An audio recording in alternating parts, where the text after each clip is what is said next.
Muchísimas gracias, Amara. Un gusto saludar a Leticia, a todos y todas. Ya estoy viendo aquí por lo menos los nombres. Las cámaras no se han habilitado mucho hoy. Habrá razones, pero bueno, un saludo para quienes vuelven a unirse en esta experiencia de formación mutua. Hablar de la pedagogía de la ternura es pensar en las formas, los métodos, las culturas pedagógicas que hemos venido desarrollando por años. Seguramente aquí todas hemos tenido experiencia pedagógica como maestros, maestras de escuela, algunos de universidad, la mayoría me imagino en escuelas dominicales. Entonces, cuando uno llega al curso de pedagogía de la ternura, uno no solamente está pensando qué es lo que yo le voy a agregar a lo que yo ya he venido haciendo. Atención a eso. En un curso de pedagogía de la ternura, no solamente uno dice, a ver, ¿qué cosas le voy a agregar a lo que uno ya ha estado haciendo? Sino que se pregunta si lo que ha estado haciendo es lo que se debe seguir haciendo. ¿Ve? Me parece a mí, si me permiten usar la expresión, es un proceso también de conversión, de examen personal de nuestras formas de enseñar.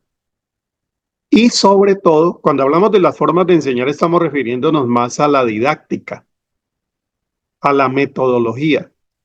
Tiene que ver con las formas de enseñar, pero tiene que ver también con el maestro y maestra que yo soy. Por eso hace una apelación a nuestras maneras de asumir el apostolado docente. Como les digo, dentro y fuera de la iglesia. Estamos hablando de una pedagogía que es aplicable a todas las instancias de educación. En los últimos años, en mi caso personal, yo la aplico en programas de enseñanza a niños y niñas con World Vision.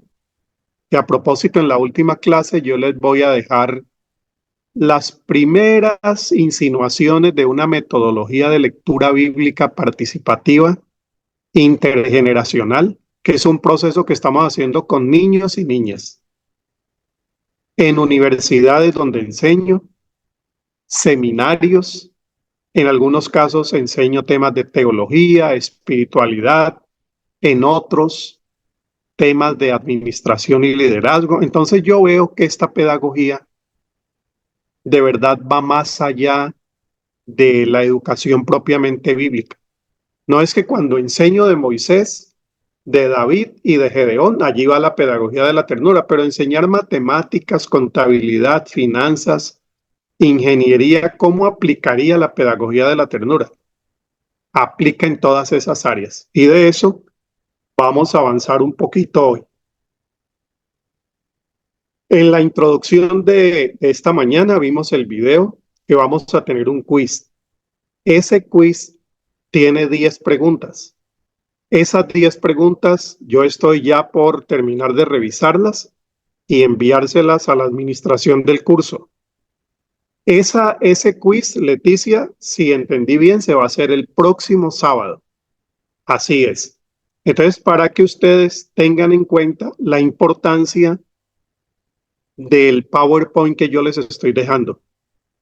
El PowerPoint yo dejo más de lo que digo en la clase, para que ustedes sobre el PowerPoint puedan repasar las ideas principales que yo intenté decir. Entonces, el PowerPoint va a contener toda la temática principal para el quiz y no va a ser nada tampoco de tenerle temor. Sencillamente es un ejercicio para repasar las lecciones principales que vimos y afirmar los fundamentos de lo que hemos estado diciendo. Bueno, permítanme, voy a subir la presentación de hoy. Bueno, aquí vamos a empezar con lo que terminamos el sábado pasado. Aquí estamos. El sábado pasado estábamos hablando de Jesús como modelo de de maestro. Decíamos, cuando tratamos de definir pedagogía de la ternura, uno se puede enredar en mucha teoría, en mucha conceptualización, pero nosotros como personas de fe cristiana tenemos una gran ventaja porque cuando intentamos redefinir pedagogía de la ternura, inmediatamente acudimos al modelo y el modelo es Jesús.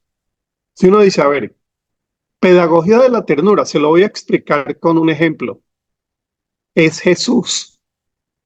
Claro, ¿cuál pasaje sería el más apropiado para mostrar la pedagogía de la ternura de Jesús? Y como hicimos el ejercicio en el chat, recuerden que la mayoría mencionó Jesús acariciando los niños, poniendo las manos sobre ellas, bendiciéndolos.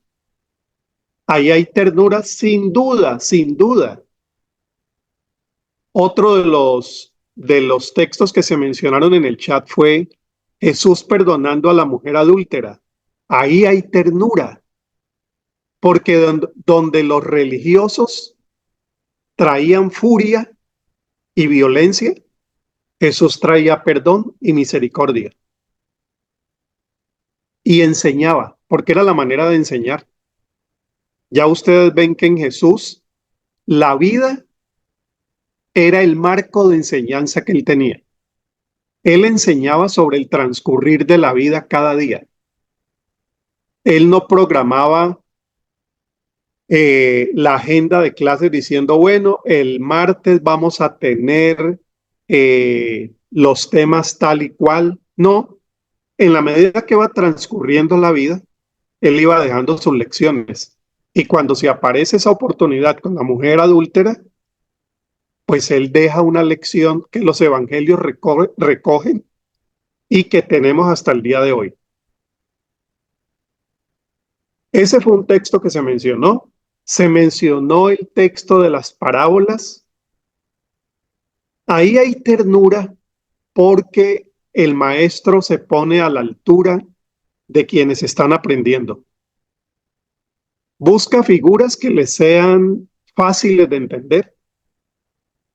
Enseña no para mostrar lo mucho que él sabe, sino para desarrollar las capacidades y habilidades de aprendizaje que todos tienen. Las parábolas son un modelo didáctico de pedagogía de la ternura, aunque hay que entender que en algunos casos las parábolas dejaban a la gente más confundida, porque él intentaba confundir a los que pensaban que tenían todo muy claro. Que eso es parte de la pedagogía de Jesús. Allí donde hay gente que piensa que lo sabe todo, él introduce algún elemento que lo descuadra y lo confunde. Entonces dice, eso era lo que yo quería, porque teniendo ojos no ven, teniendo boca no hablan, teniendo oídos no escuchan. Se iba y después los discípulos les decían, Señor, háblanos un poco de esa parábola porque es que tampoco nosotros entendimos. Entonces, transmitía con mucha ternura la lección, pero cuando esa lección traía el misterio de Dios, cosas que no se pueden explicar con matemáticas o con dibujos, le permitía a la gente también entrar en esa dimensión de lo que es difícil conocer con una sola explicación. Un poco compleja esta parte, ¿no? Sí, sí. Pero uno lo va entendiendo con el Evangelio en la medida que muchos textos, que muchos textos le hacen pensar a uno que la enseñanza de Jesús no siempre era muy clara para los otros. Y no era clara, no porque Jesús fuera confuso, sino porque el corazón de ellos estaba entenebrecido. Y claro, cuando se enseñan temas de espiritualidad, pues hay que tener siempre en cuenta la dimensión del corazón y de la respuesta del otro. Bueno, pero Jesús es el marco de referencia nuestra. Yo voy a traerles aquí tres imágenes de la ternura de Jesús que complementan lo que ustedes mencionaron el sábado pasado. Antes, un texto de María Montessori. Una persona que nos lea este texto lindo de María Montessori, que es una de las educadoras que están, yo diría, detrás de la pedagogía de la ternura, la pedagogía montessoriana, que se usa en muchos colegios, en muchas escuelas, y que además es una pedagogía que está sirviendo también para enseñar la Biblia a niños y niñas. Se llama Godly Play, jugando con Dios, o la pastoral, la enseñanza del buen pastor. Yo les voy a poner eso ahora en el chat por si alguien quiere investigar un poquito de la aplicación del modelo montessoriano en la enseñanza bíblica. Godly Play, sobre todo, tiene unos manuales lindísimos para enseñanza de la niñez con este modelo. Tienen varios módulos publicados en España, pero ya todos se consiguen en América Latina. Y por cierto, uno de esos módulos tiene un texto pequeñito que yo hice para recomendar esa metodología. Lo tienen en la parte de atrás. Me parece que es de lo mejor que tenemos en enseñanza de la Biblia para niños y niñas. Bueno, ¿quién nos lee este texto de Montessori, por favor? Buenos días, profesor. Buenos días, Liz, adelante. La lectura dice acá: la lectura del educador ha de ser la de amor y de respeto absoluto a su dignidad como ser humano. Bueno, gracias, Liz. La actitud del educador. Atención. La actitud del educador ha de ser la del amor. Decía Montessori en otra parte que no se enseña donde no se ama, que no se enseña bien donde no se ama bien. Esto nos va recordando un poco la pedagogía de Jesús. Un educador que con actitud, yo resaltaría la palabra actitud. Mire que ella no usa la palabra actividad, porque hoy en la educación estamos muy pendientes de la actividad que vamos a hacer. ¿Cuál es la actividad? Y sobre todo después de la pandemia, lo de las actividades nos hizo crisis, porque como no sabíamos usar las plataformas para hacer actividades, hoy hay muchas aplicaciones que nos dicen, haga esta encuesta, haga esta dinámica, métase en esta aplicación y los alumnos van a tener una actividad entretenida. Todo eso sirve. Yo creo que debemos en algún momento, no sé si el diplomado tenga, de pronto sería muy bueno tener como una masterclass sobre actividades para hacer en plataformas virtuales, en educación cristiana. Yo asistiría porque me interesa mucho. Pero el tema de la pedagogía de la ternura no tiene que ver tanto con las actividades, que son importantes, pero no se queda allí. Tiene que ver con las actitudes. Las actitudes. En mi experiencia, para mí la actitud es como el 80% de una clase. La actitud que uno tenga y la actitud que uno genere o que el mismo contexto genere dentro del grupo. Una buena pedagogía de la ternura genera actitudes. Después vendrán las actividades y la actitud fundamental es la actitud del amor. Nosotros podríamos decir que es la actitud de la ternura de Dios, del respeto absoluto por la dignidad de uno como educador y la dignidad y el valor de las personas que están participando de ese proceso.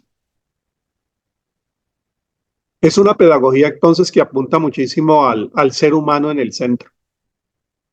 El tema no es el centro, el centro es el ser humano en su contexto social, con sus necesidades, con sus inquietudes y tratar de generar ambientes educativos donde las actitudes se puedan encontrar y generen aprendizajes mutuos.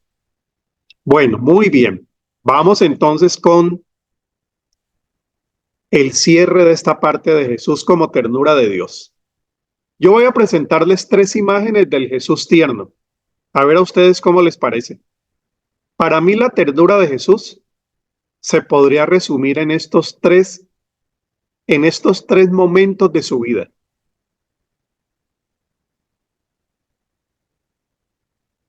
Miren la imagen solamente.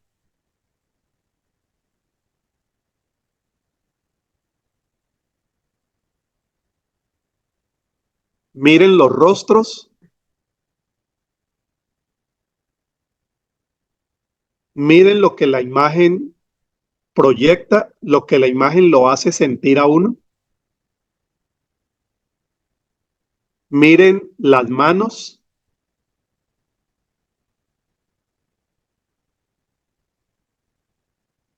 Miren los ojos. Y ahí tenemos, como bien ustedes lo señalaron el sábado pasado, una de las mejores imágenes de la ternura de Dios, que es su abrazo. Entonces, sí hay un aspecto afectivo en la pedagogía de la ternura. En el siglo XXI, donde abrazar y besar a un niño y a una niña tienen sus complicaciones legales, que en algunos casos uno lamenta, pero que en la mayoría de casos uno aplaude porque tuvimos épocas donde no había restricciones y los abrazos se convirtieron en abusos. Entonces uno entiende que las legislaciones a veces pongan un límite sobre esto.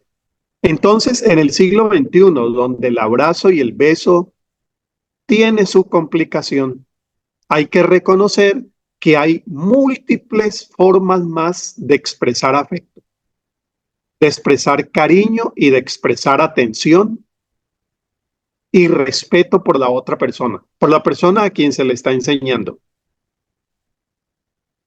La idea aquí sería pensar de qué manera nuestras pedagogías de la ternura de hoy pudieran expresar este rostro de la ternura de Jesús. Cuando uno escucha con atención a la persona, cuando uno reconoce el valor que tiene cada pregunta que le hacen, cuando uno no se burla de los demás. Hay profesores que se burlan de sus estudiantes. Me parece inconcebible aún en aulas universitarias, donde hay respeto, donde hay mirada atenta, donde hay preocupación por el ser humano integral, donde hay acompañamiento y mentoreo para el proceso de aprendizaje. Eso sería una forma de abrazar en el aula. Vamos a una segunda.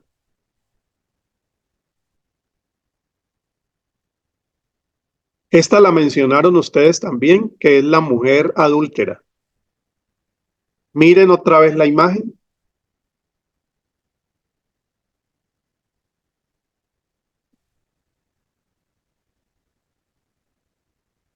Las manos, las miradas.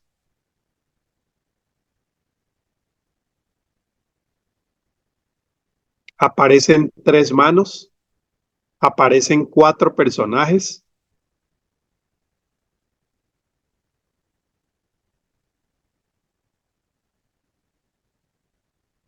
El rostro de la ternura, equivalente en este caso a misericordia, que es un rostro muy, muy presente en el ministerio de Jesús. En este libro, La ternura, revolución pendiente, algunos de ustedes saben, yo escribí el capítulo 1. Y en el capítulo 1 lo que yo hago es ver cuáles son los términos bíblicos que hacen referencia a ternura. Y el término que en el Antiguo Testamento se parece más a la ternura es la misericordia. Misericordia, que es precisamente lo que más falta hace hoy en la sociedad. Hoy vivimos en una sociedad donde a nadie se le da más de lo que merece. A nadie se le da más de lo que se ha ganado. Entonces el Evangelio rompe ese modelo y dice, no, Dios le da al otro más de lo que merece. Eso es gracia, eso es misericordia. Da perdón para que haya reconciliación y podamos vivir en sociedades donde la convivencia sea posible.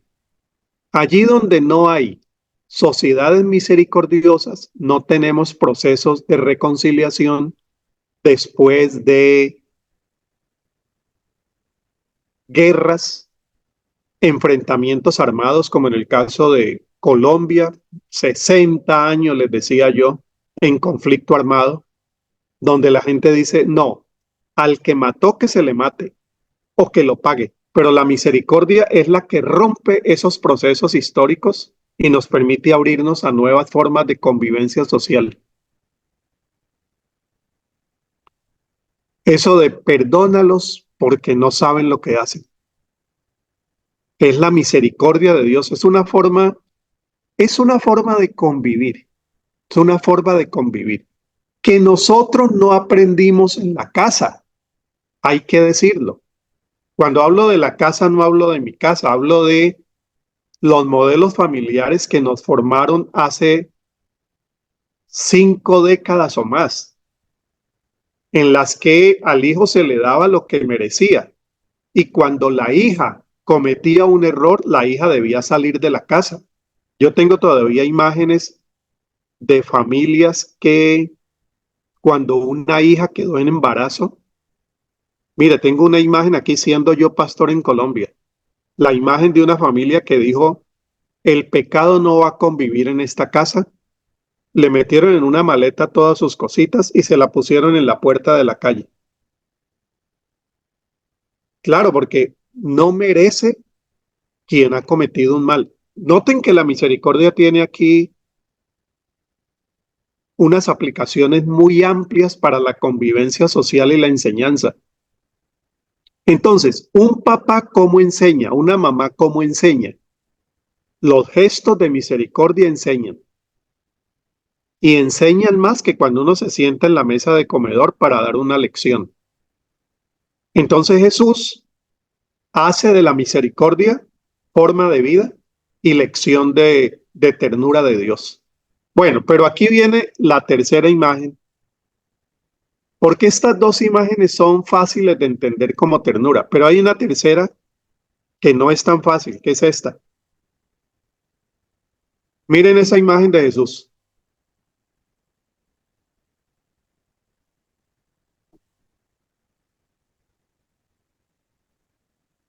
Otra vez miren las manos, en este caso las manos de Jesús sobre todo. El rostro de Jesús.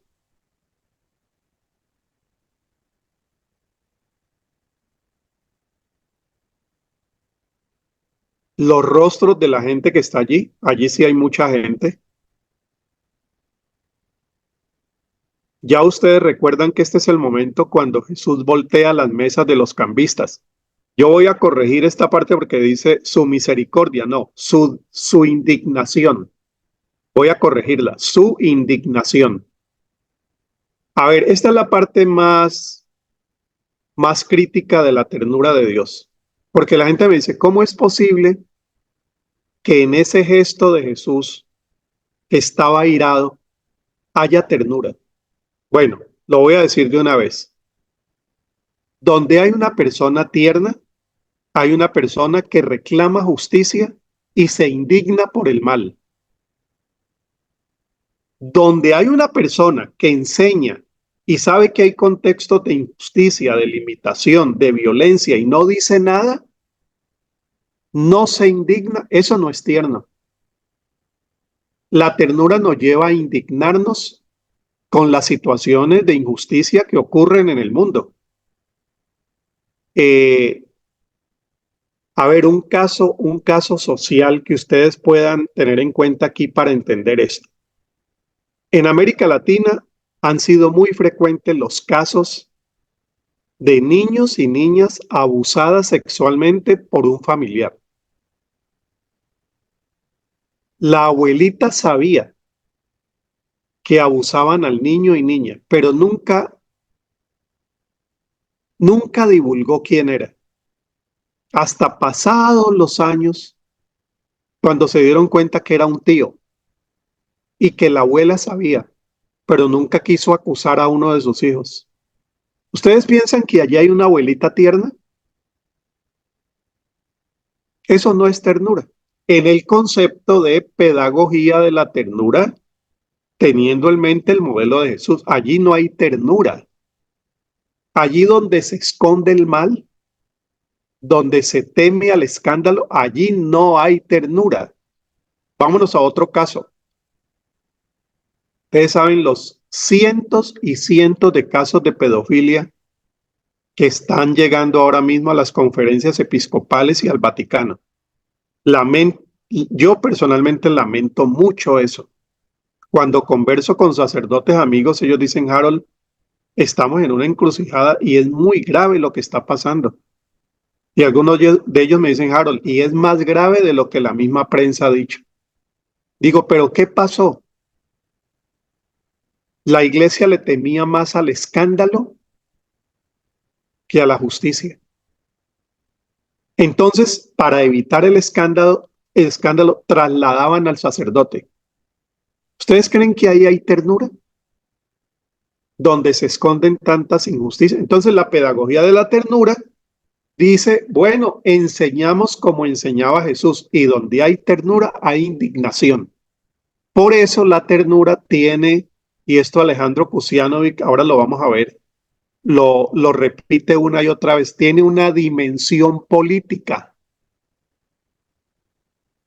Para quienes están en Perú, con la posibilidad de comprar un librito que creo que tiene unas 80 páginas que se llama La ternura política de Dios, les recomiendo ese librito.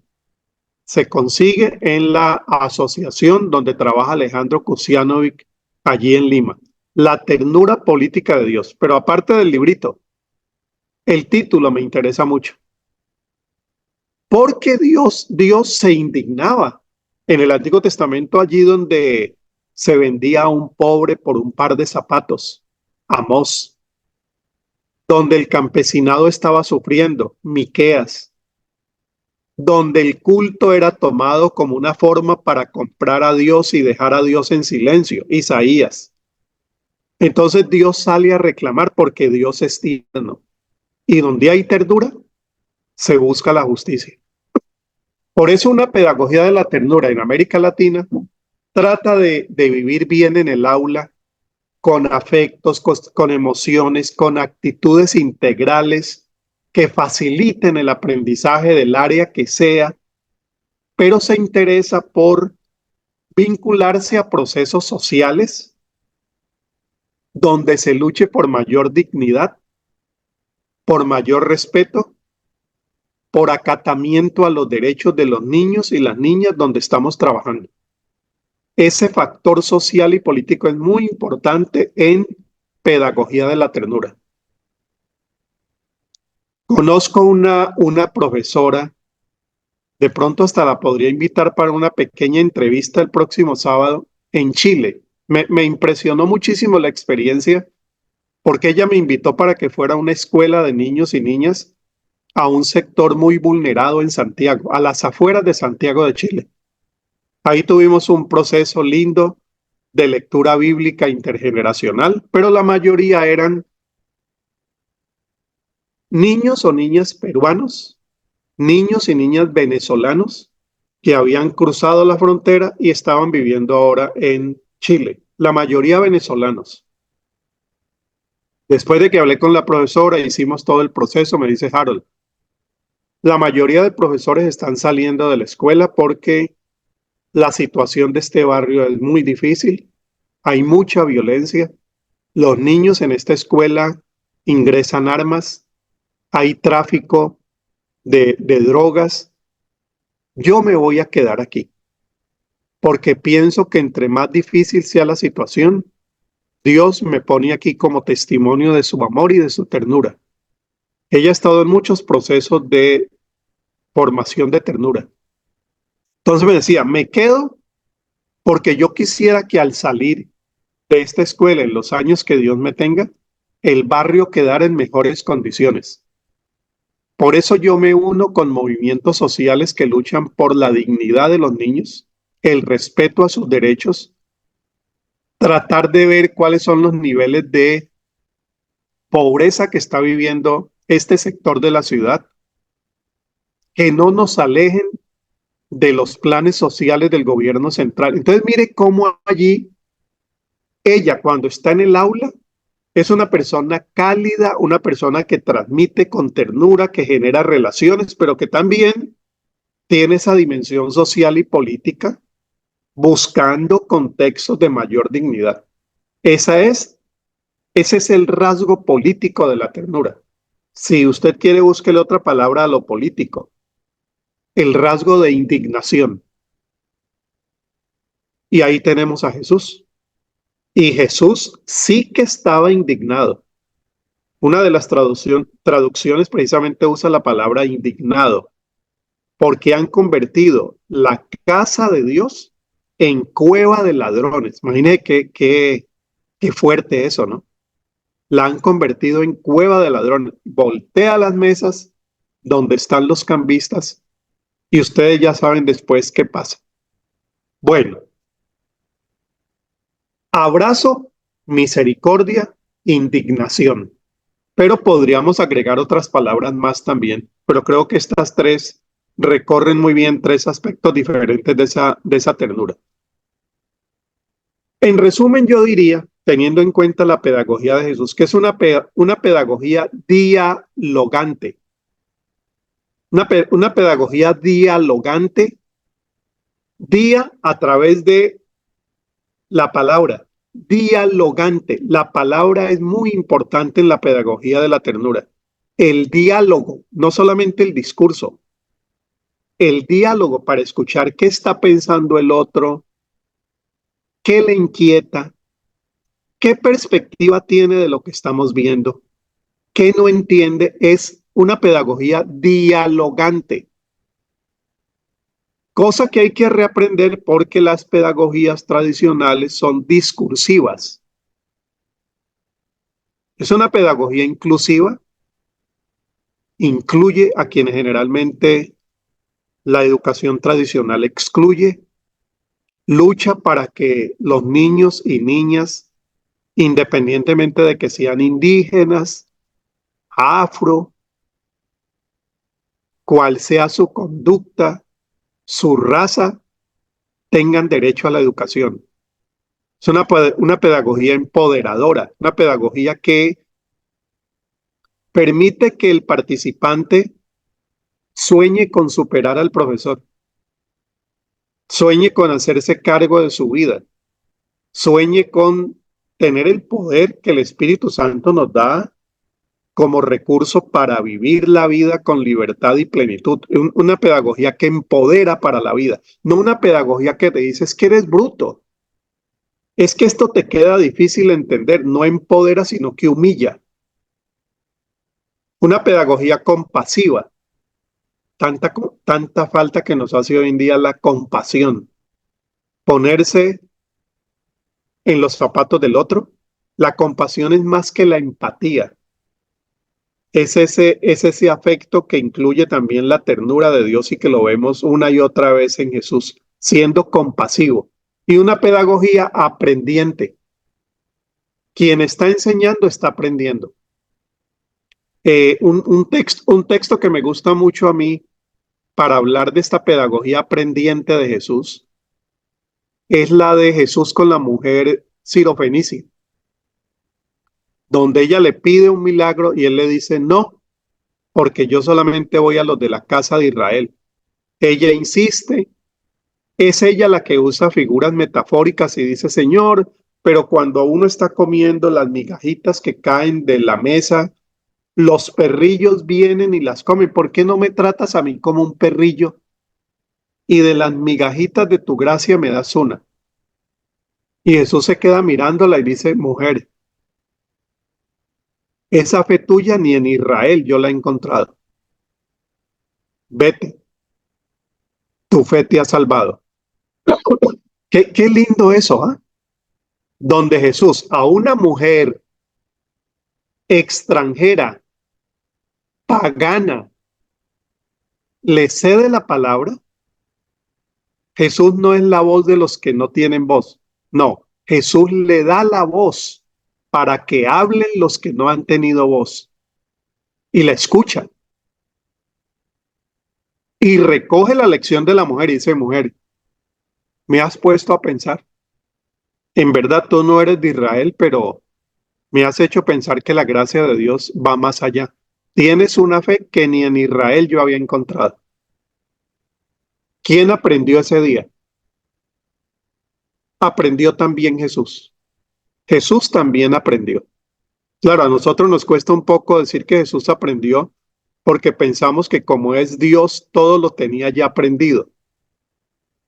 Pero era un ser humano que iba aprendiendo paso a paso, iba tratando de reconocer la voluntad del Padre porque estaba bajo la limitación de lo humano.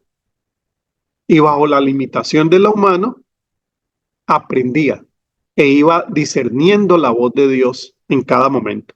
Bueno, voy a puntualizar dos asuntos, dos luces para nuestras prácticas y conversamos. ¿Quién nos lee las 5? Por favor. ¿Quién nos lee las 5? Yo voy viendo también el chat. ¿Quién nos lee estas 5 que es como una forma de ir diciendo, ¿y esto qué tiene que ver con nuestra enseñanza?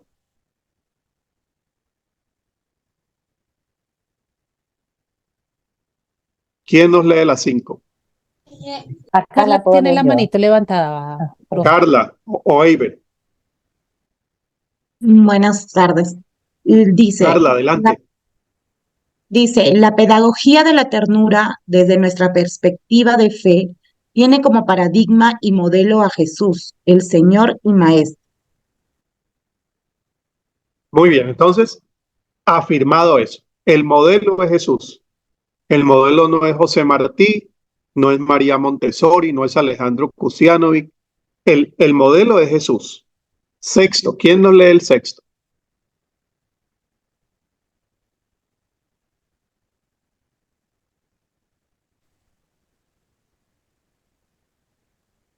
Amén. Gracias, Dice, Mary. la pedagogía de la ternura está relacionada con la formación espiritual de los maestros, padres, madres y otros formadores. Muchas gracias, Mary. Mira, ¿y qué se necesita para uno desarrollar mejores pedagogías de la ternura? Pues uno lo que necesita es cambio interior. Lo que decíamos al inicio, no es tanto atraer nuevas actividades, sino generar nuevas actitudes. ¿Cómo genera uno, cómo cambia uno actitudes? Es un asunto de espiritualidad. De ahí la importancia de que un maestro, maestra de la pedagogía, se entienda como un ser que está cada día necesitado de ser reformado por Dios, convertido por su espíritu, y que puedan nuestras vidas permanecer siempre en las manos de Dios, para que de personas intolerantes, personas belicosas, personas que quieren tener siempre la razón, pasemos a ser personas que toleran, respetan, se acercan al nivel de sus estudiantes, pero ¿quién hace esa transformación por dentro? Ahí apelamos a la educación cristiana y a la fe nuestra. Es trabajo del Espíritu. Por eso hablamos que la pedagogía de la ternura está relacionada con la formación espiritual de los maestros. Que ese es un tema que las escuelas cristianas deberían contemplar más. Cómo ayudar a sus docentes a desarrollar programas de formación espiritual para ellos mismos. Que no significa enseñarles más Biblia, sino transformar su ser a la medida de Jesús, como dice Pablo en Colosenses. Irnos transformando a la imagen de Jesús, porque si la imagen de la ternura es Jesús, pues razón tenía Pablo, que tenemos que conformarnos, hacernos forma. Conformarnos es ir tomando la forma de Jesús. Y ese es un proceso de vida espiritual que va más allá de tener un devocional. Bueno, vamos a tener un momentito de conversación acá. Y ahora les muestro este video. Bueno, hasta aquí. Conversamos un poquito sobre lo que se ha dicho hasta ahora.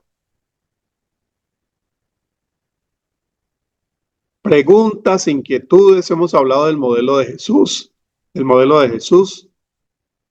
Hemos dicho el valor que tiene Jesús para nuestra pedagogía como modelo central.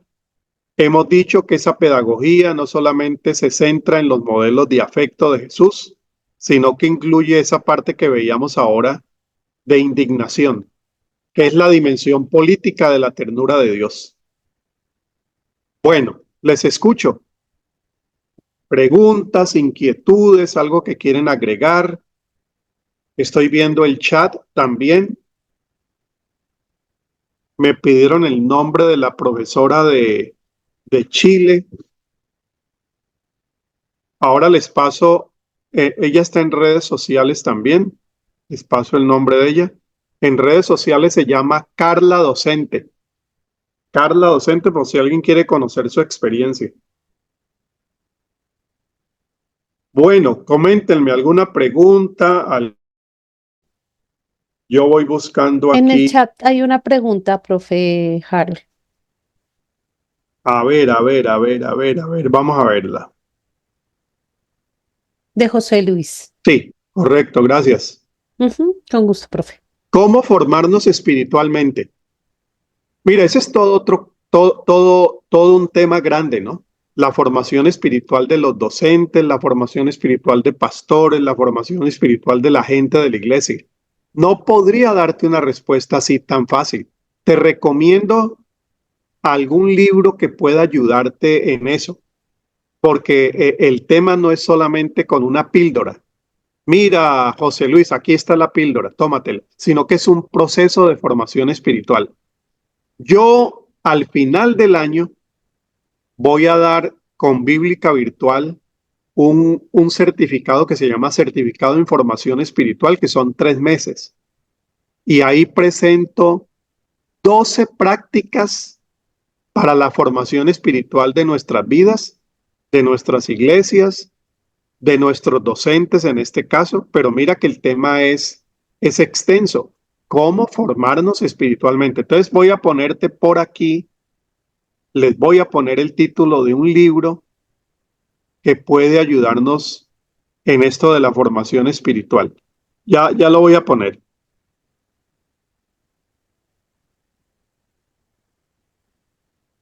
Bueno, mientras busco el título, ustedes si tienen alguna otra pregunta.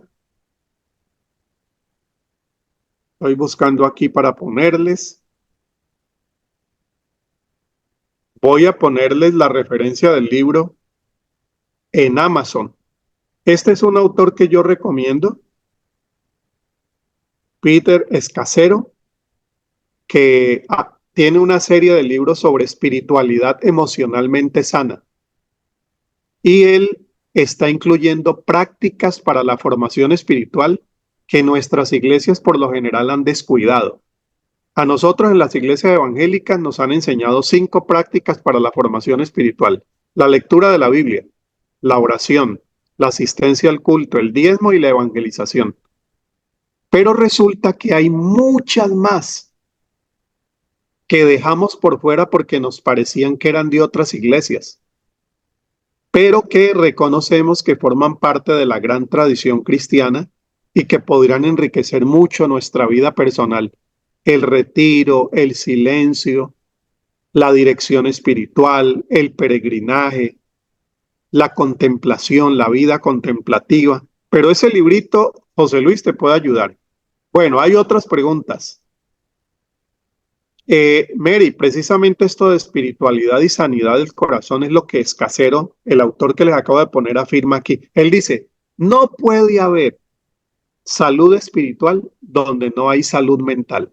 Entonces él asocia salud espiritual y salud emocional de una manera que a mí me gusta mucho y ofrece unas prácticas de desarrollo espiritual. Allí donde hay un papá que me dice, por ejemplo, Harold, es que eso que estás diciendo ya te doy la palabra, Mary y Eli, eso que estás diciendo de ternura a mí me interesa mucho, pero te digo que cuando mi hijo me levanta la voz, se me dispara una ira y yo, discúlpame, saco la mano y le doy un golpe donde caiga el golpe. Y yo sé que eso no está bien. ¿Qué hace que un papá que responde automáticamente así logre ser un papá que se controla y educa a partir de la tolerancia, la escucha, la disciplina, pero no la agresividad? Para mí, la psicología puede ayudar un poquito, pero de manera contundente ayuda a la formación espiritual, porque es lo que transforma corazones. En algunos lugares yo he tenido conferencias sobre gerencia de la ternura, gerencia de la ternura. Bueno, me dice, pero ¿cómo ser un gerente, un director, un rector tierno? Si yo durante toda la vida aprendí fue que la gente responde cuando uno la presiona y hasta le grita. Digo, ahí hay mucho irrespeto, ¿no? En verdad, allí se necesita es formación espiritual. Exactamente eso. Eh, Mary, te escucho. Ya. Buenos días, pastor. En cuanto a lo que acaba de decir, iba a hacer referencia a eso, ¿no? Que muchas veces las personas también ven el modelo de Jesús, no como que alguien que decía que era muy directo, ¿no? Porque él eh, le dijo, ¿no? En muchas oportunidades a los fariseos hipócritas, ¿no?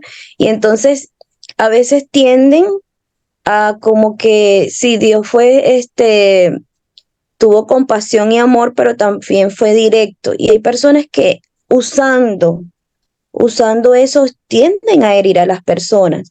Y era lo que yo me refería hace un rato a lo que escribí en el texto, de que para nosotros poder mostrar esa ternura tiene que haber esa sanidad del alma, esa sanidad del corazón, porque hay tantos patrones o cosas que han vivido las personas en su niñez que eso forma, ¿no? Por ejemplo, lo que usted acaba de decir, que el papá se llenaba de ira e inmediatamente le pegaba, ¿no? Y cuando vemos y vemos el trasfondo, es porque simplemente fue lo que también vivió, ¿no? Entonces, como que reaccionan de esa manera.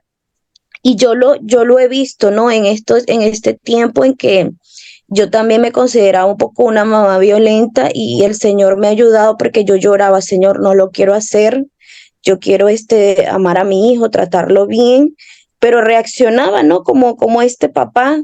Y el Señor me permitió ver un curso que se llama Sanando heridas del corazón de aquí mismo de la sociedad, muy hermoso, muy bonito, que me permitió ver, ¿no? Todas esas cosas que yo, aún teniendo años dentro de la iglesia, aún teniendo años estudiando la palabra, hay cosas que yo tenía que perdonar, cosas que yo tenía que sanar, cosas que y eso creo que ha ido cambiando y transformando, ¿no? Ajá, Esa parte de nuestro correcto. ser, Otra de vez el nuestro título ser. del manual o del curso de Sociedad Bíblica, ¿cómo se llama? Sanando heridas.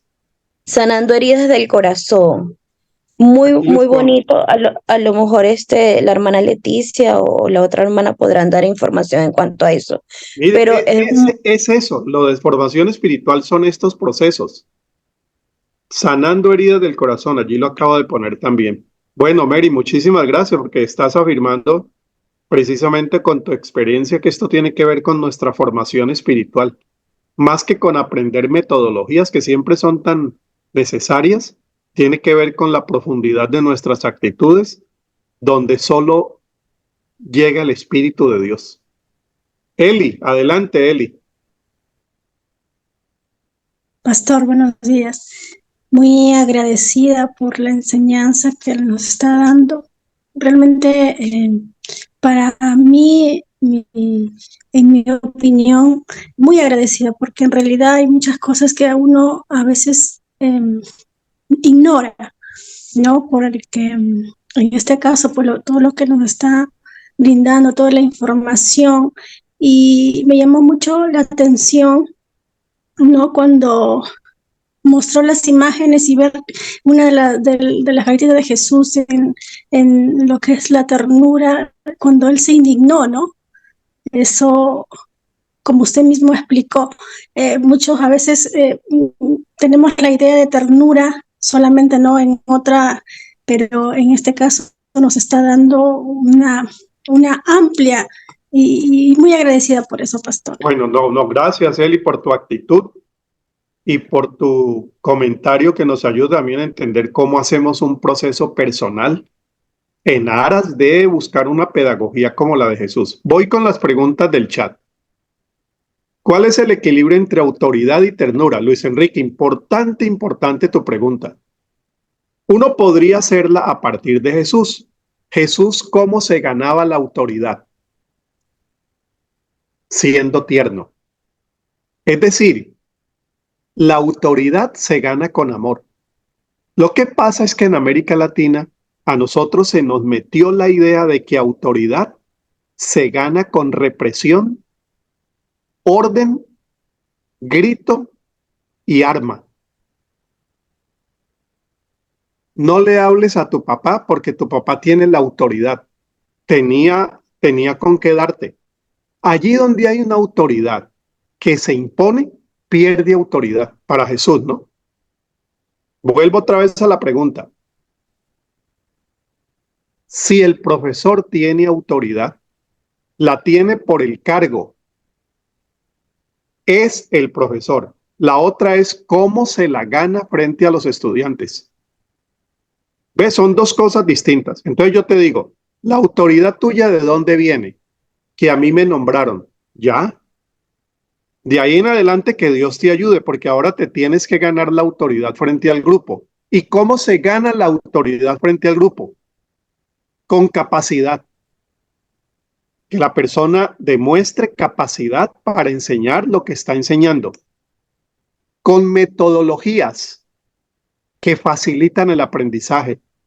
Con actitudes, ahí viene ternura también. Con respeto por el otro, de tal manera que cuando termine el curso, el estudiante diga, oiga, yo con Luis Enrique aprendí de contabilidad, pero aprendí a apreciarlo y a respetarlo, porque es una persona que enseña con la autoridad. Ah, ¿la autoridad de qué? De eso que acabamos de decir. ¿Ves? Entonces, Luis Enrique, allí donde hay un papá que se quiere ganar la autoridad frente a sus hijos, que se la gane amando, no golpeando,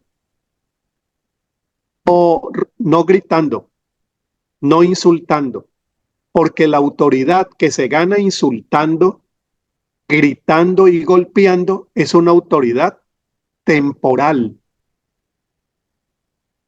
no ganada, es impuesta. En Jesús, por ejemplo, daba una enseñanza. Entonces recuerda, Luis Enrique, que le decían, nadie ha enseñado con la autoridad que éste enseñe. ¿Recuerdan esos pasajes de los evangelios? Y no era que Jesús estaba imponiendo. Nadie ha venido con la autoridad de este.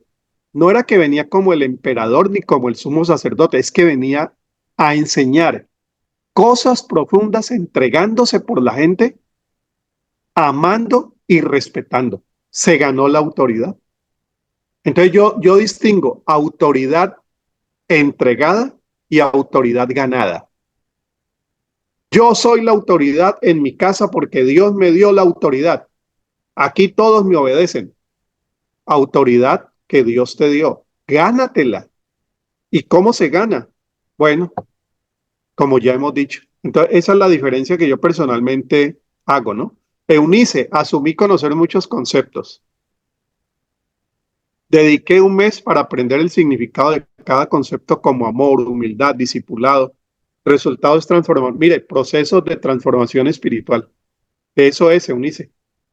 ¿Quién puede dar, José Luis, quién puede dar educación sexual? ¿Solo aquel que es sano sexualmente?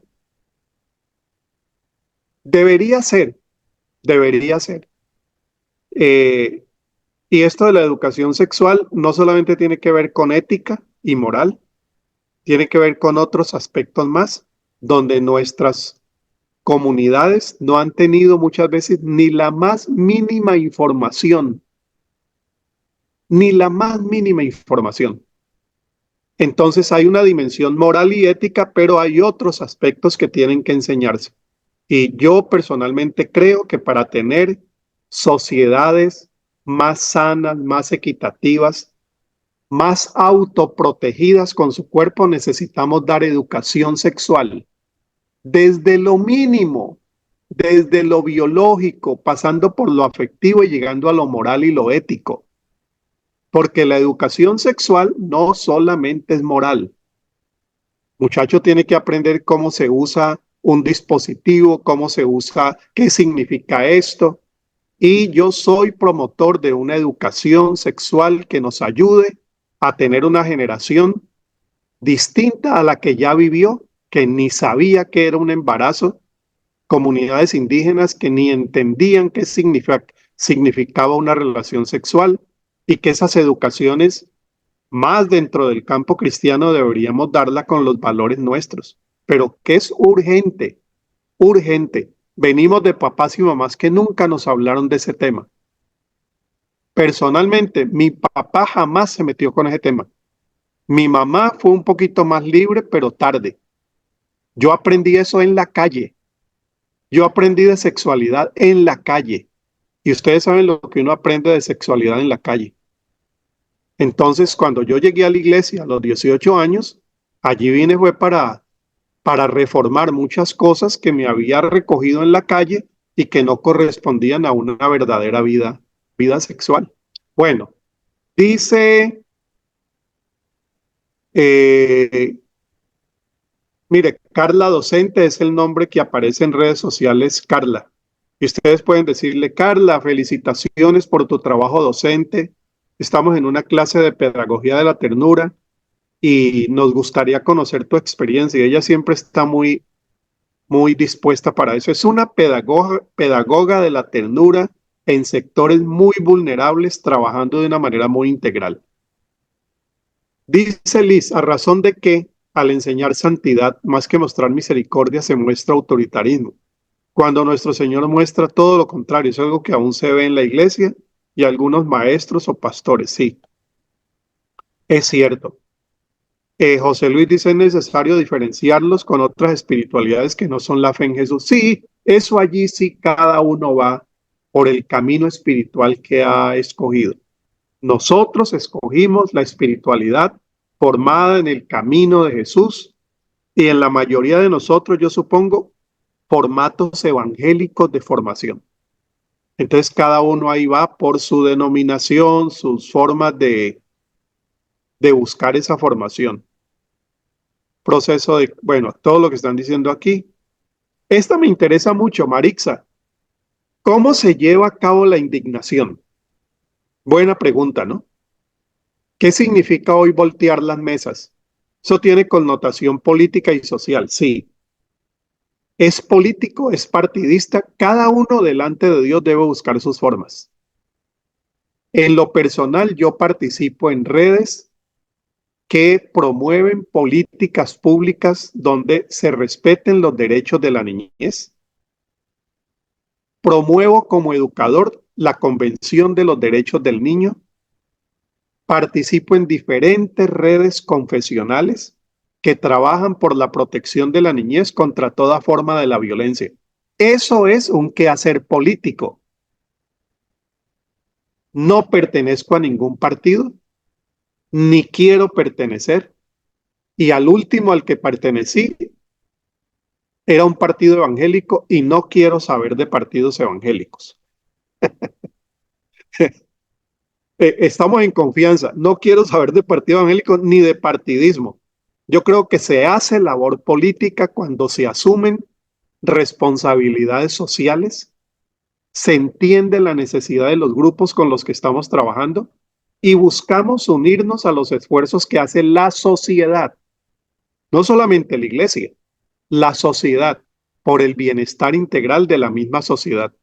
En el caso nuestro, si estamos hablando de pedagogía para niños y niñas, ¿cómo luchamos por vida más digna? para niños y niñas. Marchas, redes, procesos pedagógicos, procesos de sensibilización, movilizaciones sociales y otras que nos permitan expresar como cristianas y como cristianos nuestra responsabilidad social por la vida que Dios quiere para todos. Bueno, el chat está muy bueno. Termino aquí. Un padre autoritario suele decir que a mí me educaron así y así él va a tratar a sus hijos y a su esposa basándose en la honra de los hijos y sujeción. Sí, infortunadamente él cita mucha gente dice eso. Mire, a mí me golpearon y yo no salí tan bruto. Imagínese. Y en una sociedad como la nuestra, donde el golpe es visto también de una manera muy distinta a como se veía hace 40 años. Bueno, lo golpearon y salió así, pero mire las sociedades que formamos. Mire las violencias de Perú. Mire las violencias de Colombia, mi país. Mire las violencias de Honduras, Salvador, México. Mire las sociedades que dejamos enseñando a los hijos con golpe y autoritarismo. Bueno, pero son cosas que ustedes deben ir pensándolas también en el marco de su propia iglesia y que ustedes no tienen por qué sencillamente recibir así nomás. Son temas que tienen su complicación también, su implicación además. Bueno, permítanme, vamos entonces ahora aquí adelante. Pastor. Teniendo este marco general, nos queda muy fácil decir lo que viene. Yo les voy a dejar aquí más de lo que voy a decir para que ustedes puedan tener allí referencias para el quiz. Ya conversamos. Vamos entonces adelante con esta parte. La pedagogía de la ternura en los 3 ámbitos vitales de la educación. Van a ver que esto corre muy rápido después de todo lo que hemos dicho. ¿Cuáles son los ámbitos más importantes donde uno educa? La escuela. Sí, pero hay 2 más que nosotros debemos tener en cuenta para la aplicación de la pedagogía de la ternura. En la escuela se educa, pero se educa también en la casa y se educa también en la iglesia. Vamos a tomar esos 3 ámbitos vitales. Muchas veces lo que se enseña en la casa se contradice en la escuela y la iglesia a veces no sabe qué hacer con eso. Yo creo que debemos conjugar la pedagogía de la ternura no solamente en el ámbito de la escuela, sino incluir esos 2 ámbitos más. ¿Qué hacen las familias para reforzar la educación que estamos dando en la escuela? Hablemos de la escuela dominical. Porque en la escuela dominical se conjugan 2, escuela e iglesia. ¿Cómo vinculamos a la familia? Para que también sean pedagogos de la ternura. ¿No podríamos conjugar esos 3 tratando de que papás y mamás, así como le estamos enseñando a los niños y niñas, tengan formación para que ellos formen de manera tierna a su hijo y a su hija? Allí estaríamos incluyendo lo que ya algunas iglesias y colegios tienen hace muchos años. Escuela para padres. Mire, a su hijo le estamos enseñando aquí, pero nosotros queremos que la familia se una al esfuerzo educativo, porque al fin y al cabo son esas 3. Ya iría un 4º ámbito, que es el ámbito comunitario y social. Yo les dije, ¿dónde aprendí yo educación sexual? ¿En la casa? No. En la escuela había un curso, pero muy malito. Se llamaba Comportamiento y Salud. En la iglesia, yo era católico en ese tiempo, y en la misa nunca oí al padre hablar de qué era un preservativo. Entonces note, ni la casa, ni la escuela, ni la iglesia. ¿Dónde aprendí yo esto? En la calle. Eso es comunidad. y eso es vida social. ¿Cómo podemos integrar los ámbitos? ¿Cuál sería la responsabilidad de la escuela donde usted está o de la iglesia para integrar ámbitos? Formas que yo he visto que funcionan muy bien. Iglesias donde dicen, bueno, la formación no se da solamente en lo que damos aquí. Vamos a tener encuentros de padres y madres para tratar de ofrecer una formación que en la casa complemente lo que estamos diciendo aquí. Vamos a buscar también contribuir a las escuelas del sector. No siempre eso es fácil. O vamos a tratar de ver qué espacios de oportunidad nos conceden los gobiernos locales, los gobiernos municipales.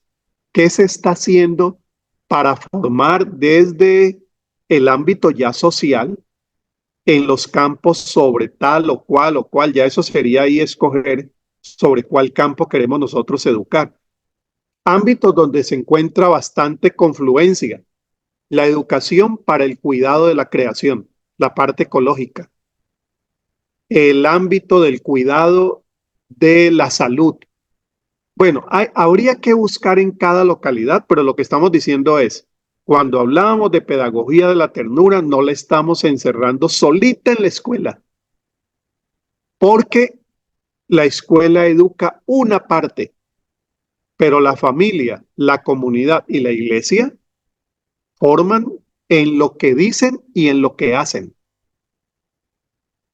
¿De dónde nos viene esta idea? Esa idea viene del Antiguo Testamento. En el Antiguo Testamento, búsqueme dónde había una escuela. Usted me dirá, bueno, Harold, había una escuela de profetas. Sí, pero no era una escuela a la manera que nosotros tenemos hoy. La escuela es un logro muy tardío en el desarrollo de nuestras sociedades que llegan incluso después de Jesús. Entonces, ¿cómo se formaba la gente?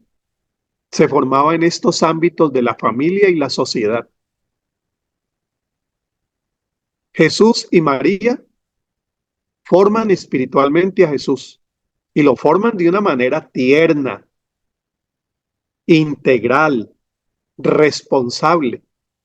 Como los ámbitos de formación incluía el ámbito social, por eso es que en el Antiguo Testamento se dan tantas leyes sociales sobre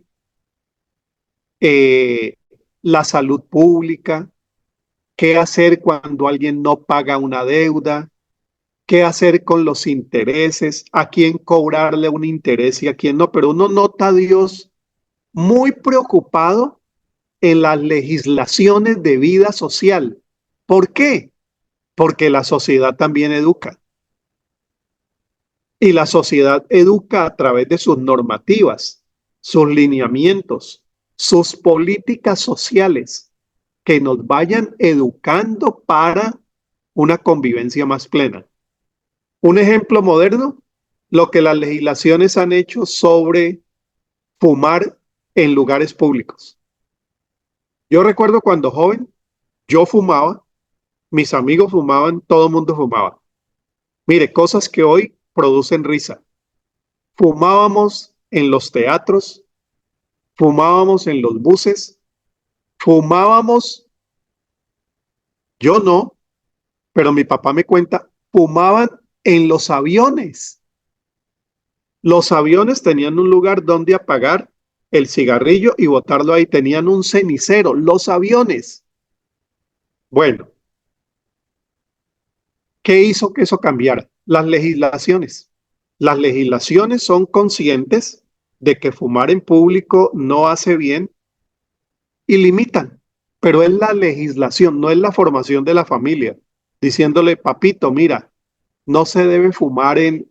No, eso contribuye, pero hay cosas que la instancia social debe poner también límite. Ahí es donde viene el trabajo por políticas públicas que favorezcan educaciones, formaciones, pongan límites que sanen y que nos permitan soñar con una sociedad más igual, donde todos tienen derecho y donde, en fin, pero yo sé que este tema de las políticas públicas y legislaciones también es polémico, pero necesario integrarlo en la formación, valga la redundancia, integral de nuestras comunidades. Y las iglesias tienen una parte que hacer allí. Bueno, finalmente, la pedagogía de la ternura, como yo les dije el sábado pasado, contrasta con unas pedagogías que históricamente nosotros hemos recogido ya por décadas. ¿Con cuál línea educativa contrasta? Las líneas pedagógicas violentas en sociedades violentas. Ya les dije, tanto en el caso de pedagogía de la ternura, que surge principalmente en Perú, con Alejandro Kusianovic, nace en las épocas de violencia más crudas del Perú. Crianza con ternura. El programa de crianza con ternura nace después de una encuesta a más de 30,000 niños y niñas. Yo les conté esta historia, en las que están diciendo que el tema central para ellos, es la violencia y que una organización como la nuestra debería movilizarse para luchar a favor de su protección. Allí nace Crianza con Ternura. Entonces, pedagogía de la ternura, voy a repetirlo despacio, no es una forma de ganar más niños para Cristo, aunque los gana. No es una forma de tener más personas bautizadas en la iglesia, aunque lo logra.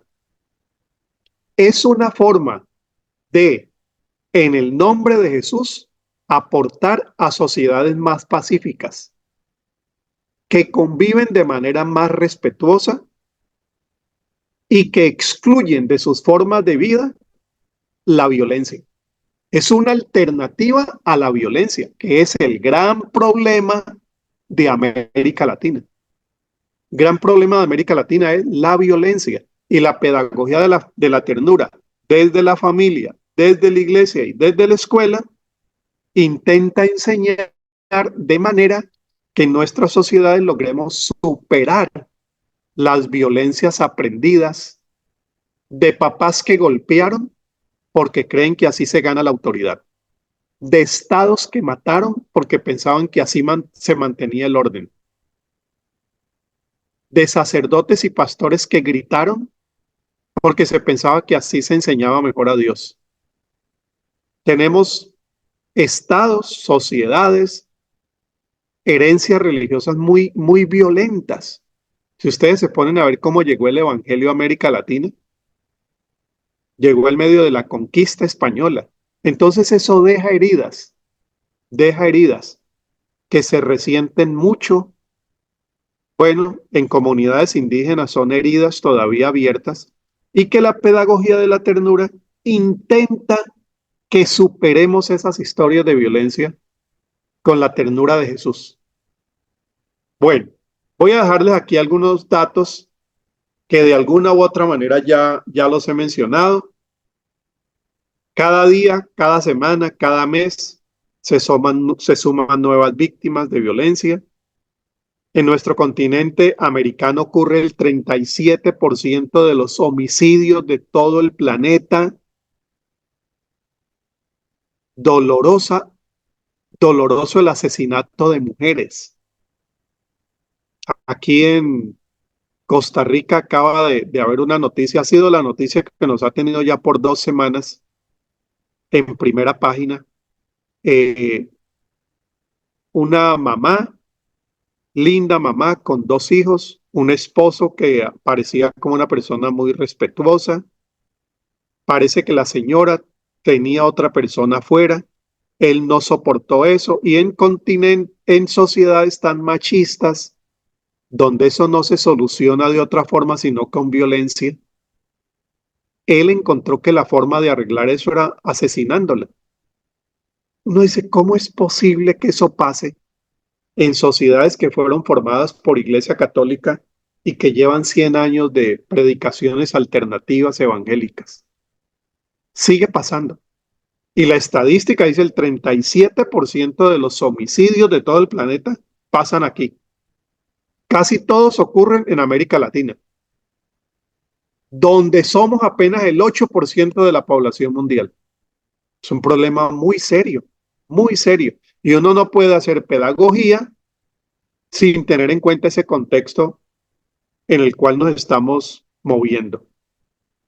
Les voy a dejar algo aquí que les va a gustar mucho. La violencia tiene, dice este señor Galton, tiene 3 facetas.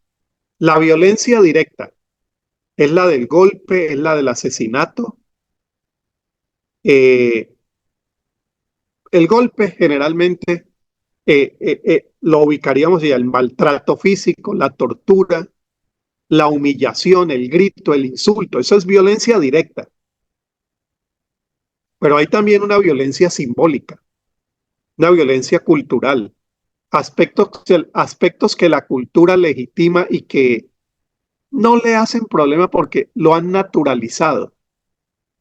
La violencia cultural y simbólica se manifiesta a veces a partir de racismo. Ah, ese es un negro. Ah, ese es un indio. Ah, ese es. Y van despreciando y vamos excluyendo. Hay violencias que en este caso Galton la llama simbólicas. Y hay otra, esta me interesa mucho, que es de la que hemos estado hablando ahora, que es la violencia estructural. Son violencias que se generan por la estructura social y económica. No hay cosa más violenta que la pobreza, la miseria y la desigualdad. Entonces, la pedagogía de la ternura intenta ser una alternativa a la violencia directa porque no enseña con el golpe, como a mí me enseñaron en la escuela hace años, ni con la humillación ni el insulto, ni en la casa, ni en la iglesia, ni en la escuela, pero intenta también ser la alternativa a las violencias simbólicas. Mira, no trates a la persona afrodescendiente como un negro, y menos con ese tono con que lo dices. No trates a la persona que camina con una deficiencia física como no, aprender a respetar. Esas son violencias simbólicas, pero la pedagogía de la ternura, por ser inclusiva, entiende que todos necesitamos formas más respetuosas de tratarnos. Y violencia estructural que tiene que ver con la dimensión de la ternura política de Dios.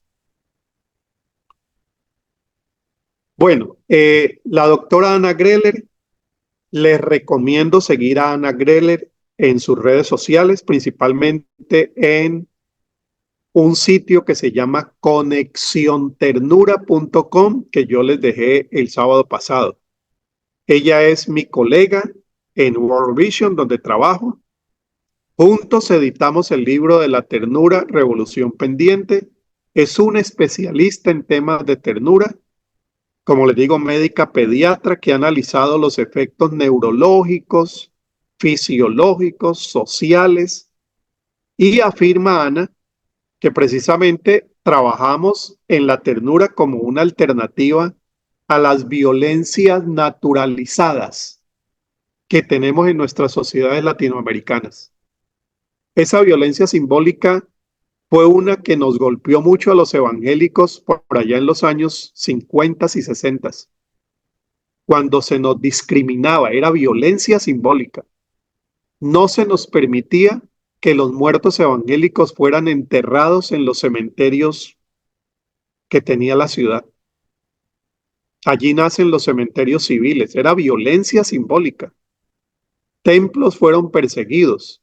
Bueno, viniendo nosotros de una historia de pueblo discriminado y excluido, deberíamos ser los primeros en tener pedagogías de inclusión, de respeto, de tolerancia, y todo tiene que ver con ternura. Y Ana en sus diferentes escritos y en sus redes, de alguna manera nos ayuda, muchas maneras nos ayuda a ahondar en ese aspecto. ¿Esto qué tiene que ver con el quehacer pedagógico? ¿Quién nos lee la primera luz? Yo las estoy llamando luces, como un resumen de lo que vamos diciendo. Luces, adelante con la primera. Sí, profesor, lo Elcita, leo. adelante. Luces para nuestro camino pedagógico. La educación cristiana no se da en el vacío social. Ella requiere ser consciente de su contexto social. En esto, la pedagogía de Jesús nos da el mejor ejemplo. Gracias, Elcita. Mira, entonces, ya lo hemos dicho, no se da en el vacío social, no, se contextualiza, y en el caso de América Latina, se contextualiza en la situación de violencia. Papás violentos que confundimos violencia con autoridad.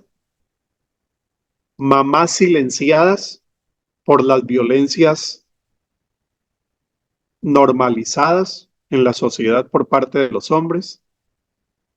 Violencias de Estado, violencias estructurales, violencias en la escuela, y la ternura intenta ser esa alternativa cultural de Jesús. La segunda, ¿quién no lee la segunda?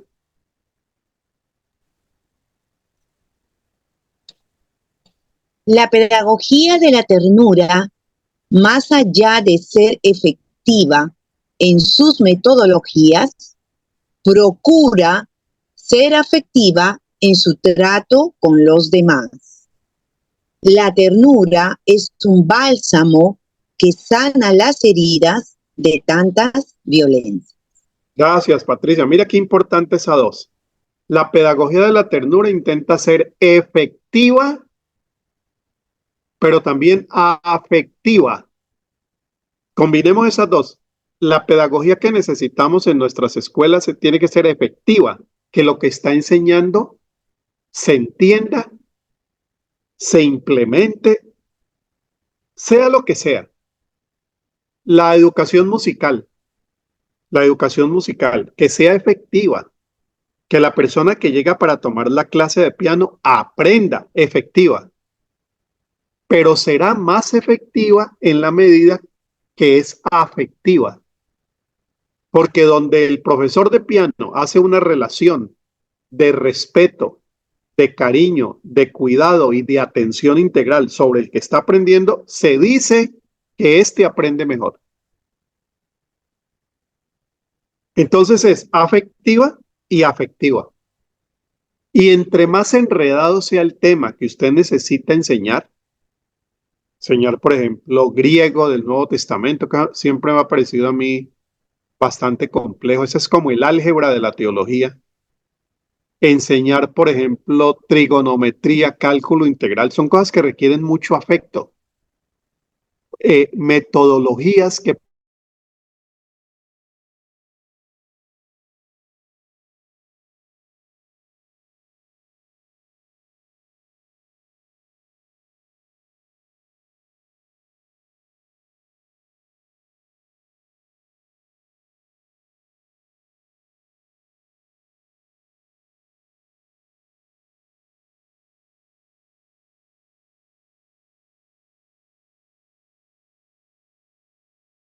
otro, y por qué el Estado se salta los parámetros de derechos humanos. Yo entiendo, la violencia es efectiva.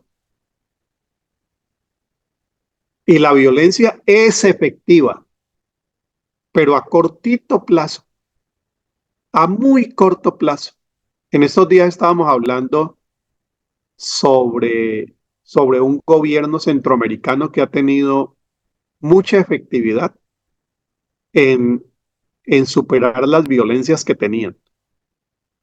Pero preocupa mucho la violación de derechos humanos. Entonces yo les decía, mire, es que hay que buscar lo efectivo, pero a largo plazo. Si su niño está llorando y usted le dijo, cállate, y el niño de 3 años sigue llorando y usted le dice, que se calle, y el niño sigue llorando, y en lugar usted de preguntarle, mijito, ¿por qué llora? Le dice, te dije que te callaras, y le da un golpe fuerte en la boca. ¿El niño se calla? Sí, sí se calla. Eso es efectivo. Pero por no ser afectivo, la efectividad es de corto plazo. Edúquelo así y va a ver qué muchacho tiene a los 18 años. Ni siquiera a los 18, déjelo que llegue a los 15. Un niño golpeado de esa forma le resolvió el problema al papá, que estaba haciendo un trabajo y quería que el niño se callara, pero no resolvió el problema ni del hijo ni de la sociedad. ¿Ves por dónde va la ternura? Entonces la ternura se pregunta, ¿cómo logramos efectividad a largo plazo con una afectividad que cultive relaciones distintas? Donde hay disciplina, sí.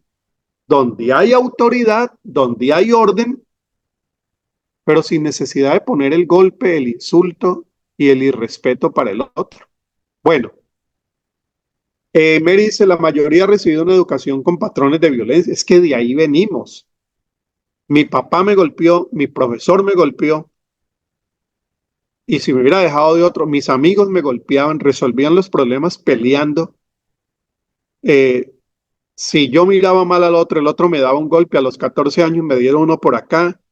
Yo tenía lentes, ya a los 14 años me saltó un vidrio acá, me rompió el párpado, me llevaron a una clínica y yo llegué a la casa ya con los 2 puntos que me habían puesto. Resolvíamos los problemas así. Se resuelven los problemas de tránsito así. Colombia, la gente es muy agresiva manejando. Un madrazo para el otro le da 2 madrazos, se bajan, sacan un arma.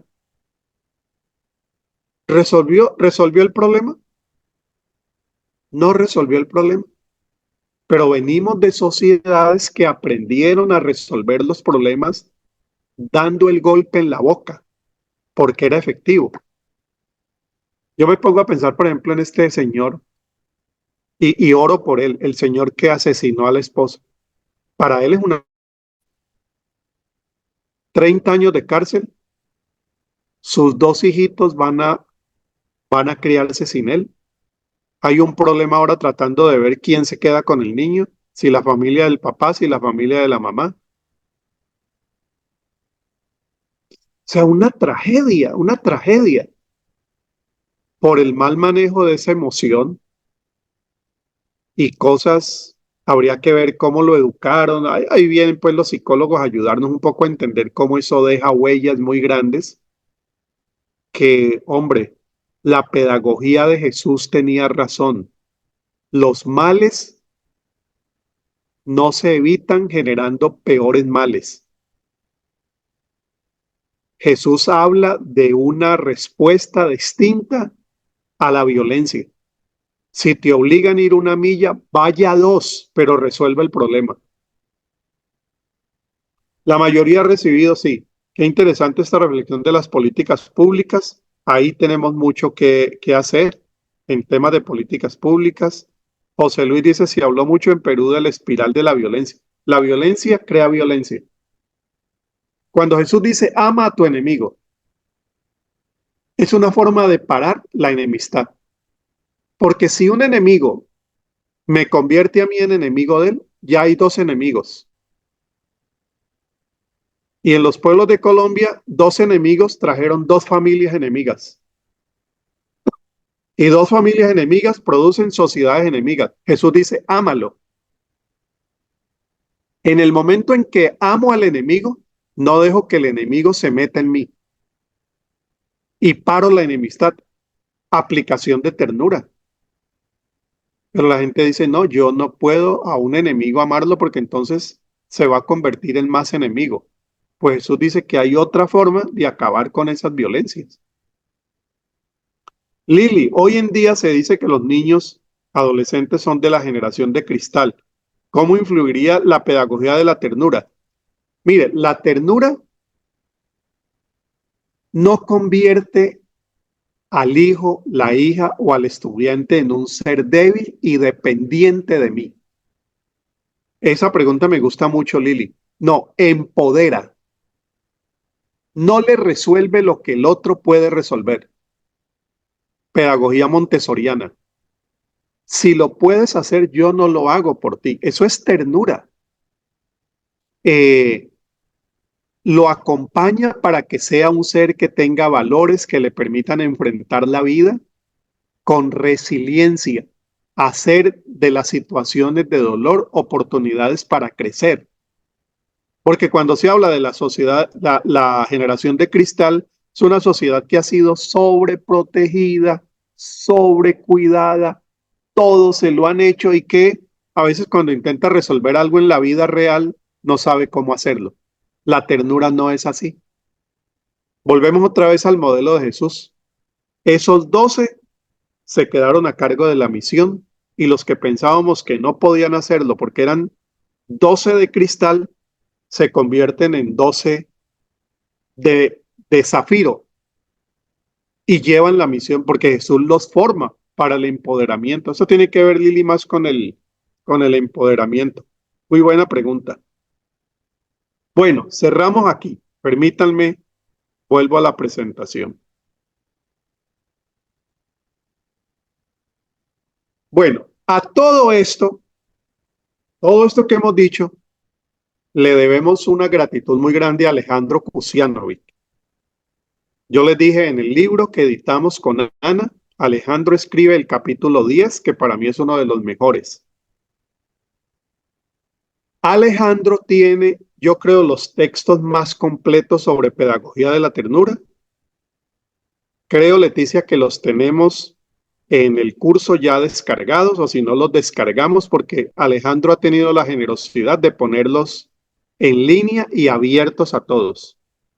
Si no lo tenemos, Leticia, me recuerdas y yo les voy a mandar el link para que descarguen el libro. Son libros que vienen de una experiencia muy grande y que resumen la propuesta que hace Alejandro en los temas de pedagogía de la ternura. En resumen, ¿quién nos lee esta frase que lo dice casi todo? ¿Quién nos ayuda con esta lectura? Lorena, adelante. La pedagogía de la ternura es un intento por recuperar la dimensión emocional, de sentimientos, de sensibilidad, de imaginación, de admiración, de afectuosidad, de amorevoleza, del amor, de hermanos y hermanas como un factor dinamizador de la condición humana. Por ello, se requiere vigilancia epistemológica y exigencia de que la pedagogía de la ternura sea entendido como una responsabilidad ética y política en el campo educativo. Gracias, Lorena. Te puso a leer italiano. Creo que esa palabra viene del italiano. Amorevoleza, que es amorosidad. Vamos despacio con esta frase porque lo dice todo.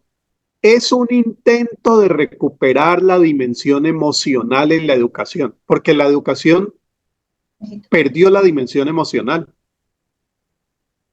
Bueno, una forma de decirlo, la perdió casi del todo, porque puso por encima la dimensión racional. Yo estoy aquí para enseñarte que 2 por 2 es 4. La dimensión solamente de la transmisión del conocimiento. Entonces la pedagogía de la ternura rescata la dimensión emocional. Yo estoy aquí para enseñarte que 2 más 2 son 4, pero para enseñarte qué hacer con eso en la vida y para que lo aprendas más fácil porque te respeto y te acompaño si tienes dificultad para entenderlo. Yo estoy aquí para enseñarte que Sansón y Dalila fueron, pero estoy para mostrarte qué significa eso en la vida de hoy. No solamente para que repitas un conocimiento racional, sino para que a través de esa dimensión afectiva entiendas cómo esa historia también tiene que ver con tu vida toda. Incluye sentimientos, sensibilidad, imaginación, admiración, afecto, amorevoleza, el amor puesto en toda su dimensión, amor de hermanos, de hermanas, como un factor que dinamiza la condición humana.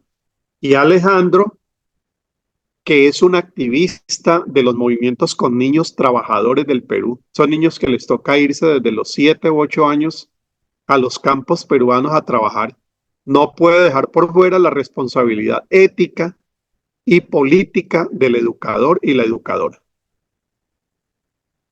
Les voy a dejar aquí varias frases que no hay necesidad de leer porque las hemos dicho de una u otra forma, pero yo quiero dejárselas aquí para el repaso ya que ustedes puedan hacer con más tiempo. La pedagogía de la ternura es más que simple pedagogía.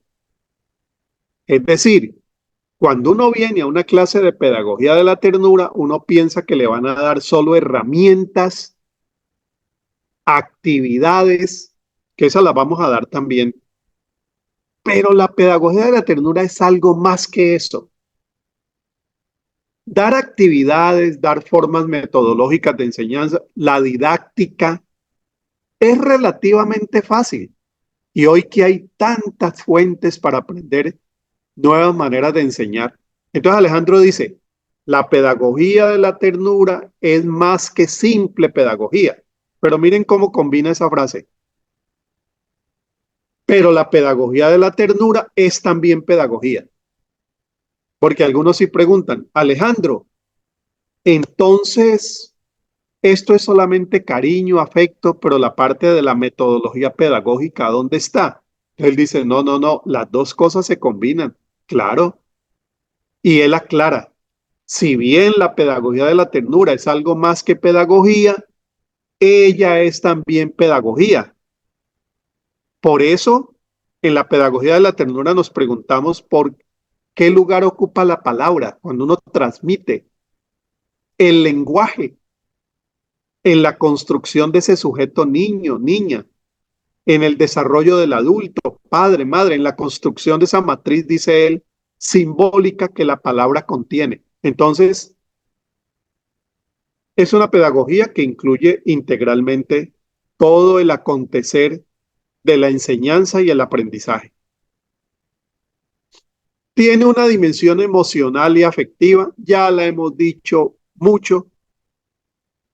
Tiene una dimensión social y política, sí, como la tuvo Jesús, que abraza, perdona y voltea las mesas.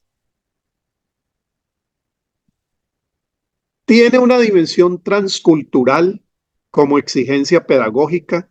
Esto de lo transcultural es muy importante entenderlo hoy, porque la pedagogía de la ternura en nuestras iglesias necesita ir más allá de donde nosotros hemos llegado, no solamente para evangelizarlos del más allá, sino para incluirlos como seres humanos con respeto y con valor.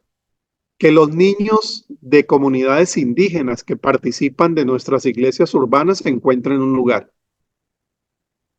Que los niños que no tienen la cultura mayoritaria del grupo puedan ser incluidos. En una educación transcultural no se limita solamente a la clase media urbana de iglesia evangélica, sino que intenta, en estos momentos en que se está hablando tanto de derechos de interculturalidad, entender también que si hay otras culturas, aprenden de otra forma. La enseñanza en comunidades indígenas, por ejemplo. Ahí implica que el docente aprenda cómo es que aprenden en esas culturas. Y es un desafío también enorme. Tiene una dimensión liberadora porque no deja al estudiante amarrado al docente para que sea el docente que siempre tiene la autoridad, sino que promueve el protagonismo de los que están allí. Hoy lamentablemente se ve un protagonismo muy negativo, donde las clases a veces se adueñan de la autoridad y se la imponen al docente. Eso es una tergiversación de autoridad.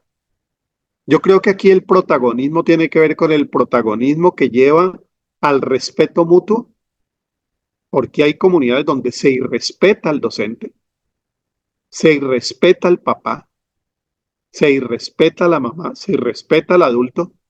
Yo creo que aquí estamos hablando de un protagonismo que nos hace mejores seres humanos y que no nos involucra en esa espiral de violencia y de actitudes que nos autodestruyen. Bueno, ¿y qué tiene que ver todo esto con el acontecer pedagógico nuestro? ¿Quién nos lee la tercera?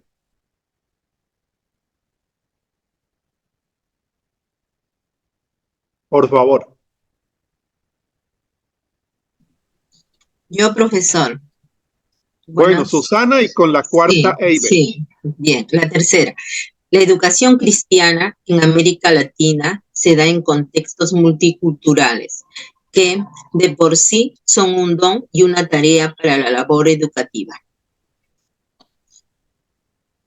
Eiber, el cuarto. Sí, señor. Gracias. La pedagogía de la ternura recuerda el fin y propósito de la educación cristiana: formar y formarnos para ser libres y protagonistas de su historia, como lo enseña el Evangelio de Jesús. Muy bien, muchas gracias. Entonces, estamos en contextos multiculturales, tengámoslo en cuenta. Cada vez hay más cruce de fronteras. Hablemos del caso quizá más conocido, que es el de personas venezolanas que están llegando a nuestros países.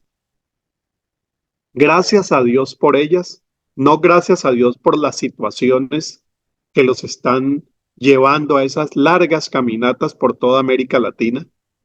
Ahí tenemos un factor de interculturalidad. Ahí tenemos un factor de sensibilidad.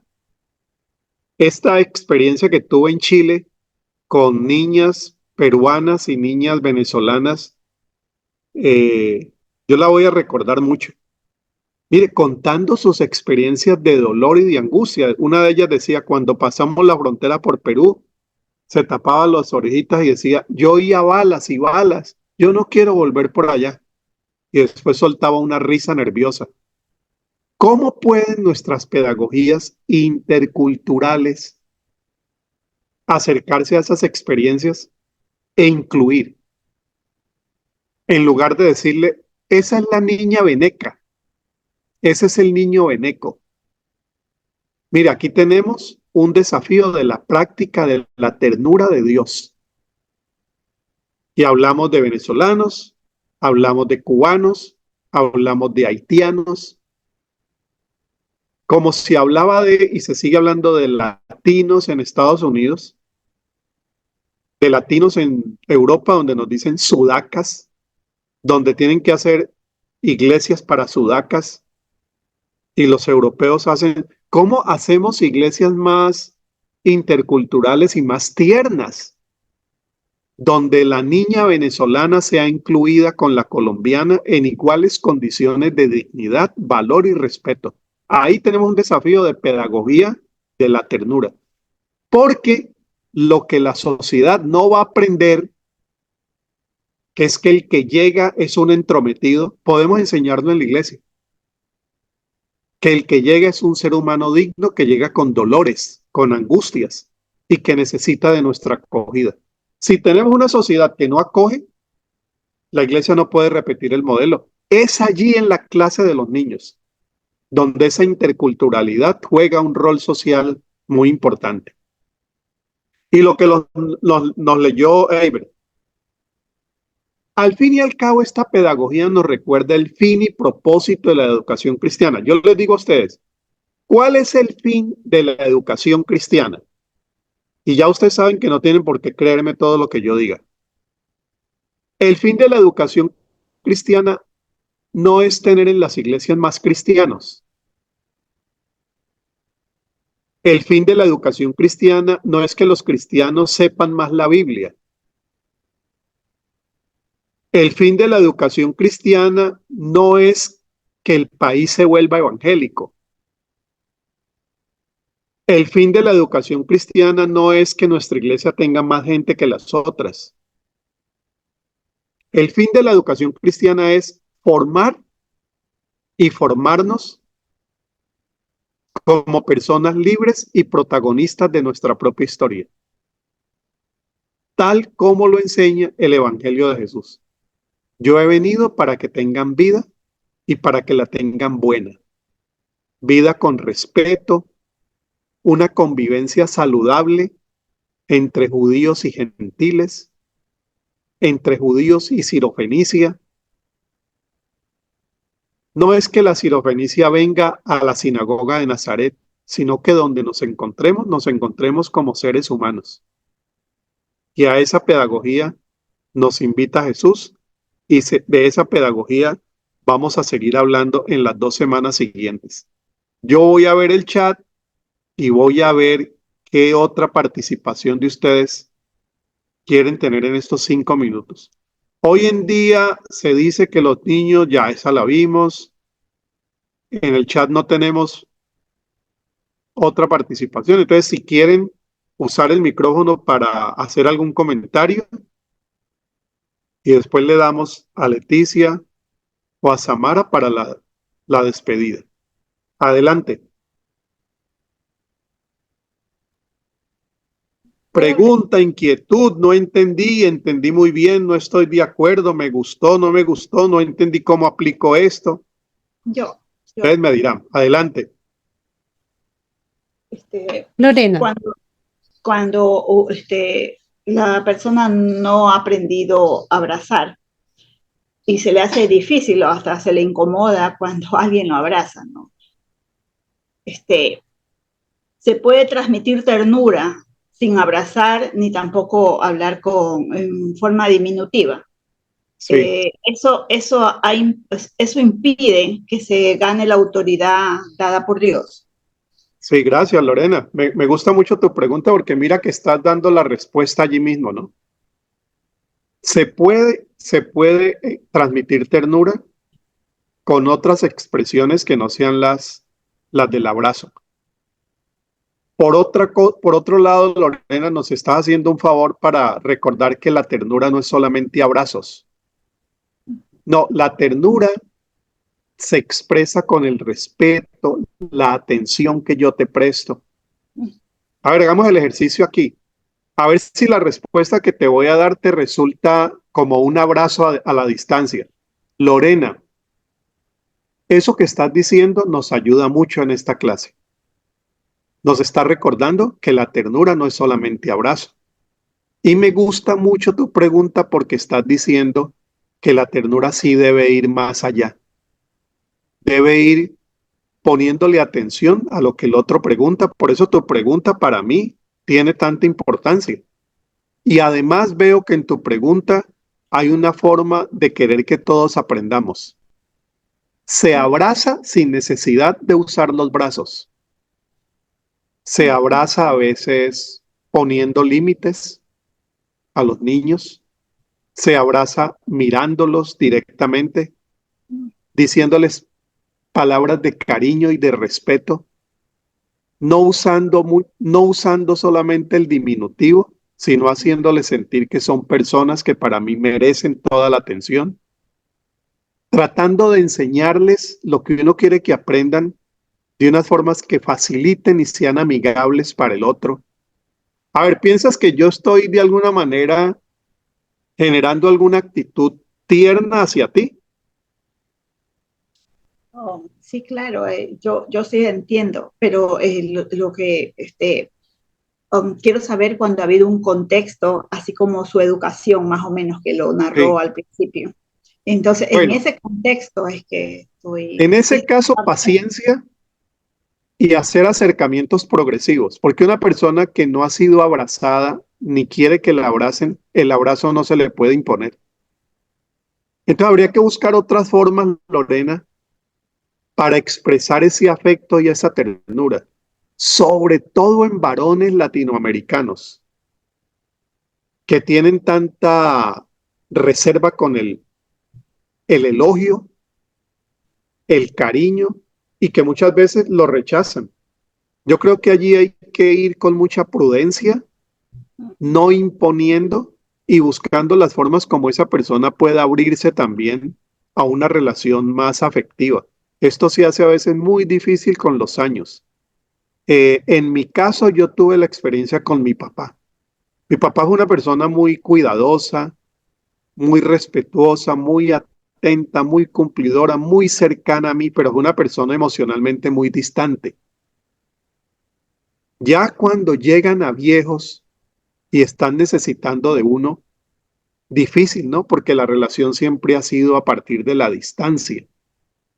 ¿Cómo lograr afectos de un hijo hacia un papá ya de edad avanzada? Bueno, son momentos de reconciliación afectiva que nos permiten también ver que la relación no tiene por qué terminar como siempre fue. La palabra tierna, la disculpa, la palabra afectuosa, pero entiendo que allí, Lorena, hay un reto, ¿no? Y mucho más dependiendo de que el reto se debe a cada persona. Bueno, Lorena, muchas gracias. Los detalles también ayudan. Claro, los detalles y tantas otras cosas que pueden ayudarnos. Gracias. Bueno, esta presentación va a quedar para ustedes. Perdónenme un momentito, yo miro aquí algo. Les quería mostrar algo aquí que se me perdió. Un minutito que ya me va a descargar. Ahí está. Mientras va descargando, le voy leyendo lo que dice Miriam Vázquez. Dice, la exposición es muy clara y entendible. Mi opinión es que la ternura hacia el prójimo se puede expresar de muchas formas. Creo que la ternura de Cristo, como Él nos trata, es posible extenderlo a los demás. Así es, así es. Muchas gracias, Leti. Mira, aquí estábamos, ¿no?